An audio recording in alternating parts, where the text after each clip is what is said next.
What happens when you combine 35 years of grassroots academic leadership with a global perspective? We get a remarkable career woman, Asmita Desai. For over 3 decades, Asmita Desai had been running schools. She had been building future of those whom society tends to ignore or forget. From leading institution for orphans and underprivileged children in India for 35 years and bridging the international educational gaps. A British Council awardee and a seasoned coordinator of nation's toughest examinations, Asmita spent her life transforming the future of young girls.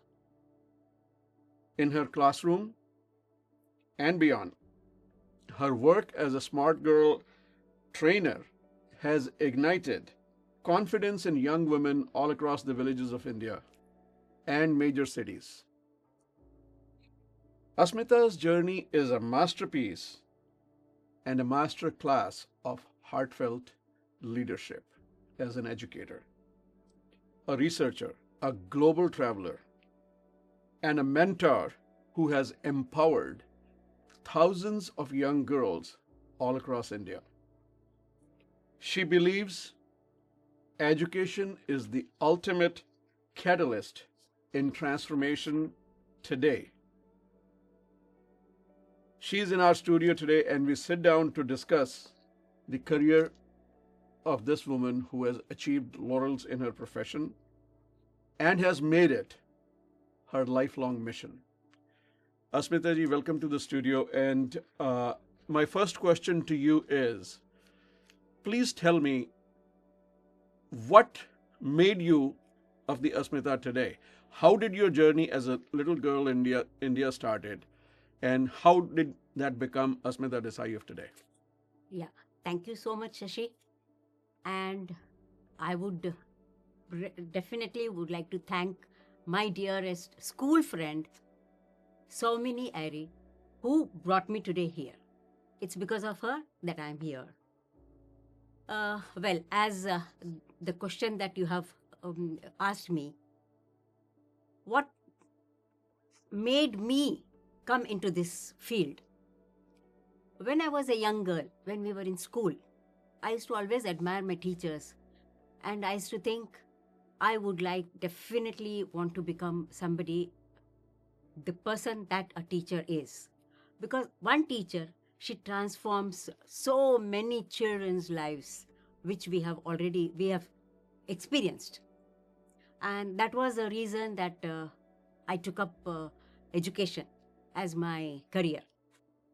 Well, I just started as a normal teacher, and when I was working, I said, no, this is not me. I mean, I do not want to stop being only a teacher. I want to grow in this field. I want to do something more for the society, for my young girls and boys. And that is when I did my B.Ed. I was around 45 years of age, where normally people just forget that, yeah, they have to do something in their life. And it was at that time that I took up my B.Ed lessons.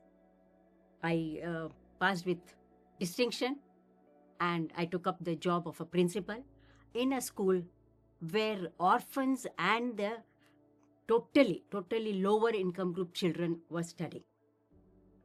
And I'm so happy that I got that opportunity, which normally none of the girls, because at that age people want to make money, and that was not my criteria. My criteria was totally a different thing, that yes, I want to mold their lives.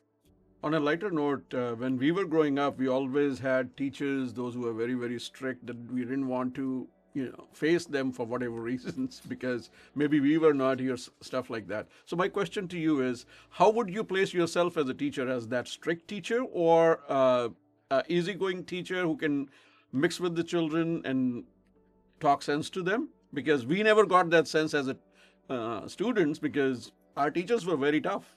Very true. Very true. I understand. Well, yes, I was a mix of both. At times, I had to be very strict, and at the same time, I used to pet them, love them, make them feel comfortable, because these days children are much, much more aware than what we were. When we were young, we were not exposed. We did not know anything. Whatever the teacher said, that is the silver line for us. And at present, in this scenario, children will not take, because they are more aware than what we were. So we have to be very, very particular about what we are talking to our child, how we are molding the child, what we are giving to the child, and take them as a your guru actually. Because if you think that you are a guru, it doesn't work now. Yeah. So my question is, as I said, you have been working with underprivileged children, primarily girls. Yeah. So, what difference do you feel within the society when a teacher teaches the privileged class and a teacher who teaches to the underprivileged group that is basically discounted in our society, which is especially in India? True. It happens all over the world, but especially in India. Yeah, I totally agree with you, Shashi. See, a child when when the child is coming from a privileged class, right? They have seen everything, because they have their parents, they have somebody to guide them, they have their special tuition teachers coming, and then they are given personal classes, coaching, and all that. Whereas these children, the underprivileged and the orphan children, they have nobody. They have nobody. And I have experienced the love that they give, because they consider you as their mother, their father, their friend, their guru, whatever you say. They consider you as their everything. And it's very tough to bring lot of discipline in them, because for them it's not at all kind of a taboo to do anything. Whatever said and done, they are not scared. And if a teacher brings a child to my room as a principal, the child will say, "Oh, what is she going to do? She's going to kill me, that's all." And that really hurt me when I heard this child say that, yeah, it's nothing.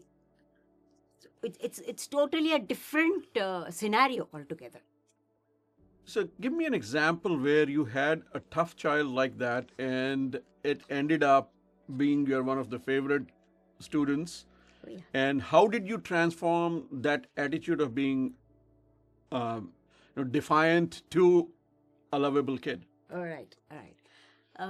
So I remember a child who used to hate English teacher. And as soon as the teacher used to turn towards the board and write something, he used to take his shoe and throw at the teacher. Very mischievous. And as soon as the teacher used to enter the class, he used to say, I don't want this teacher. And he would run and come to me and say, "Madam, I'm not going to attend this class. I will not attend that class." And I used to make him sit next to me, make him read, understand, and I used to tell him, "It's okay, not to worry. Don't attend that class, because I know you are upset with the teacher." But there was a reason for him to be upset with the teacher, which later I came to know, and it was a genuine reason, which I think it's better we do not discuss about that.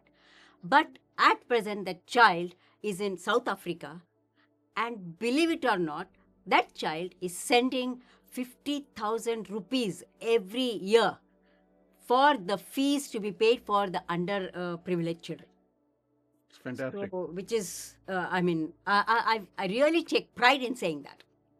Now, please explain the little bit of work that you have been doing for girl child that we had mentioned. That you have been working with the girl children as a smart girl Trainer. initiative that you started, or you have been doing that. Yeah. Please tell the viewers that how did that start and what are the activities you do to continue with that smart girl program. Yeah, thank you. once I had attended Arfin Khan's motivational program, and he was excellent with it. It really moved me. And I said, if Arfin Khan can do it, why not me? Because I think there were around 1,000 uh, grown up people, and everybody, by the time he completed his motivational training, we were all in tears. Seeing him do that, I thought, why not me do something for the development of a girl child, which is a in thing now in India. A girl child needs lot of care, love, support, confidence, and all that needs to be built into the child. And that was the reason that I took up smart girl training, and I used to go throughout India. All small small villages also I have gone, where I have seen many such cases where a Jain girl falling in love with a boy who is just riding a scooter or a truck driver, and she wants to marry that person, which is, I mean, sure that it's not love. It's just attraction and infatuation at that time. When I took up this training, that girl came to me and she talked to me and she said, "This is what I'm undergoing." Believe it or not, after 3 days of my training, she was totally transformed. And that was my, I really felt very happy that yes, as a trainer, I'm successful. Interesting. As we all know, the information explosion as of today has certainly created an environment where our youth can be easily misled and misguided, especially when it comes to girls. And people have been abusing the information that is available or the platforms that are available. We every day we hear the stories that somebody lured a young girl and prostitution was done and all kinds of stuff are done.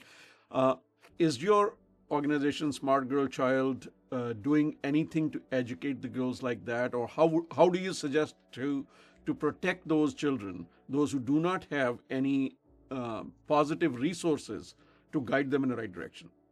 Yeah, so as far as possible, we are trying to train as many teachers as possible, schools and colleges. Even colleges, we are training the lecturers there. And the more number of girls that we can touch and talk to them, make them understand, we can only make them understand. We are nobody to tell them that, yeah, do this or do that. No, we can only guide them. We can tell them that this is right, this is wrong. So we are trying to catch up with as many children as possible. And let's hope, I'm sure it will be a success. I would ask you a very sensitive question. We hear all the time, like we are sitting in America right now, but we hear all the time that female feticide is a problem in India. And can you talk about it a little bit so people can understand what it is and why it is happening and how to stop it? Yeah, it is still happening. It's very sad to know that, yeah, as soon as a girl child is born, um, they want to kill the child. In Hindi, they say, "Doodh piti bachchi ko bana diya." That means immediately that a child is born, she's taken away from the mother and she's killed. It's still prevailing in India. So until and unless we do not educate the parents, we do not educate the villagers. This is all happening mostly in the villages. Uh, this keeps happening, and it's really very sad to know that. Do you think additional resources and things would help in the society to create that kind of awareness? Yes, these days, the girls, they have reached moon. And in this world, if such things are happening, the only thing is that education will definitely help. We need to educate the parents, we need to educate the villagers, make them understand that a girl is no less than a boy. She's equal to a boy. She needs to be confident. She needs to be career minded. She needs to be financially stable. I think that will definitely bring a change in the mind of a person. Uh, Correct me if I'm wrong. What you're trying to say is that building the self confidence in via education and guiding them into the right direction can bring a transformation into the societies or the Definitely. way society thinks, Definitely. and makes the girl child more self confident and aware of the surroundings. Definitely. Definitely. Education uh, is a main platform. Yeah, a girl who is educated is going to uplift her family and the in-laws family, because if she's educated, she'll be logical in thinking, she'll take proper decisions, and she'll be able to एक बेटी दोनों का घर बहुत ही आबाद कर सकती है. जैसे आपकी बात से मेरे को कुछ याद है, there is a slogan also, शायद बेटी Bachao Beti Padhao kind of thing. Beti Bachao Beti Padhao, या मोदी जी ने शुरू किया है. एंड या let's hope it works. Going back to the young girls, I hear many times many things happening, you know, people talking about children getting married at young ages of 6, 7 or 10 years old, or you know, education they are deprived of, and then they point fingers on different segments of the society. You are doing this, or we are doing this, or this needs to stop, this that needs to stop. What's your view on those things, that pointing fingers on whether it is religion or leaders or anybody else? Do you think it's a right way to approach the things, or there needs to be something that needs to be changed? As such, actually, now, since people have come to know about educating a girl child, these things are, I think, now less in the society. Huh. Child marriage is a no-no, total no-no. And the government also supports that. So that I'm lucky, we are lucky that, that's no more prevailing. Okay, so you're saying that child marriage doesn't exist anymore? Not much, yeah. Okay. No, not much. So it has diminished. It's still, it does, but not as much as it used Very to be. soon, very soon it will be totally diminished. Okay. Yeah, because the government also is taking steps on those lines. So as an educator, what message would you like to give to the society about the girl child and the development of the girl child? A girl child basically should know herself. As you said, that a person needs to know the soul in your previous video. Right, soul is there, but then a child needs to know about herself.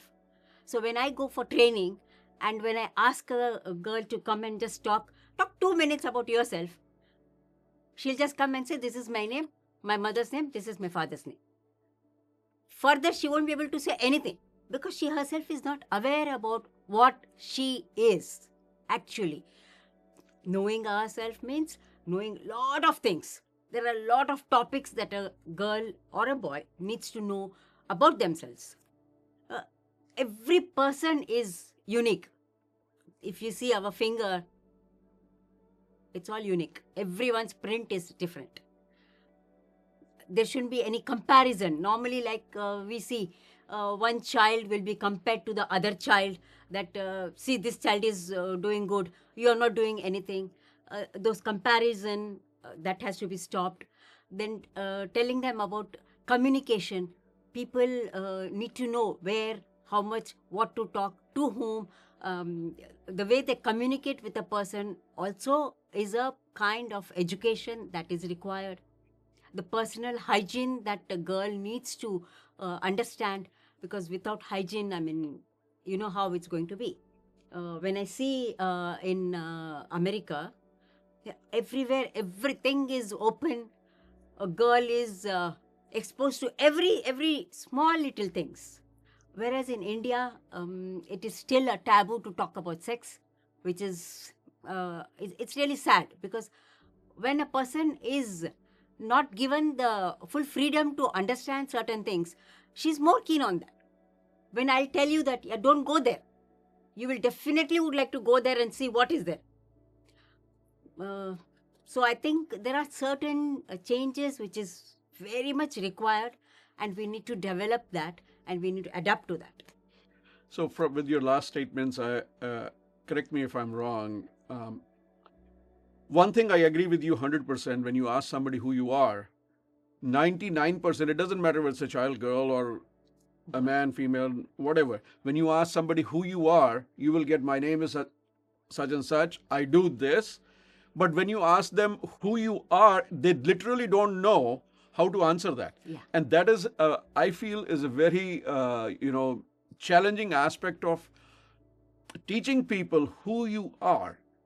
They nobody will stand up and say, hey, you know what, मैं इंसान हूँ, मैं ये करता हूँ, मैं उसमें believe करता हूँ. But 99% it just comes down to only one thing, the nomenclature. मेरा नाम ये है, मैं यहाँ से हूँ. That's all. Yeah. That becomes your identity. Yeah, very true. So I agree with you on that part, that we need to work more, we need to educate children more in identifying who they are as a person, as an individual, what their personality is. Unless you find that, that is really, really very hard to adopt to the society and change yourself. True. And as you mentioned on my previous video, that we were talking about happiness of the soul or celebration of the soul. Most definitely, it comes to that it has to be celebrated. Only you can celebrate yourself when you know who you are. Yes, sir. So I 100% agree with you on that. And the second thing you talked about is about the girl child knowing themselves. Yes, there are many challenges that people don't understand knowing themselves means. And